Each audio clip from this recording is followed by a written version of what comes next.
Madame, Monsieur, chers professionnels de l'UNAPI 92, je reviens vers vous après ces 15 jours de confinement pour faire le point sur l'état des lieux dans nos établissements de l'UNAPI 92.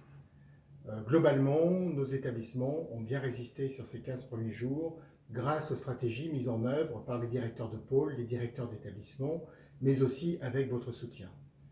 Nous allons maintenant rentrer dans une période extrêmement difficile puisque nous rentrons dans la période du pic de l'épidémie, annoncée pour la fin de la semaine, où nous commençons à constater d'ailleurs des cas confirmés de Covid-19 dans certains établissements, tant du côté des résidents que du côté des salariés.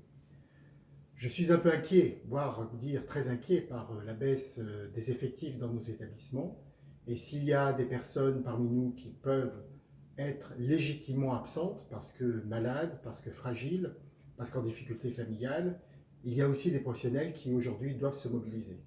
J'en appelle à tous les professionnels qui n'ont pas de motif légitime à être absents.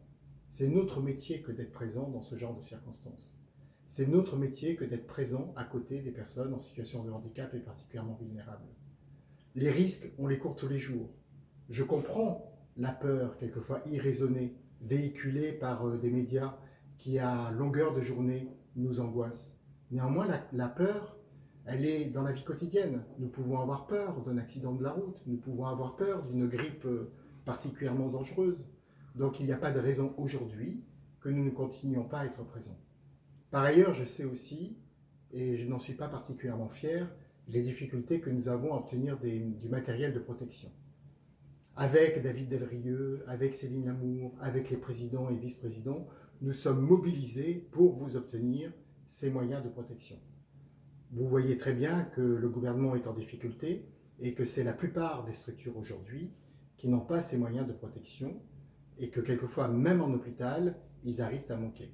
C'est la raison pour laquelle nous devons être inventifs, nous devons créer, nous devons acheter des vêtements que nous lavons tous les soirs et que nous mettons uniquement pour nos services. Certains établissements ont fait des masques en tissu, pourquoi pas, même si ce n'est pas forcément une protection totalement garantie. Voilà, nous sommes à une occasion où nous devons inventer. Je dois dire que j'apprécie beaucoup le soutien que nous apportent vos élus, les élus des comités sociaux d'établissement, qui sont à nos côtés et qui comprennent parfaitement que cette crise est inédite et que quelque part nous sommes tous et toutes dans la même galère. J'en appelle vraiment à votre mobilisation. Ensemble, nous allons triompher. Vraiment, merci de tout cœur à vous tous et à vous toutes et à très bientôt.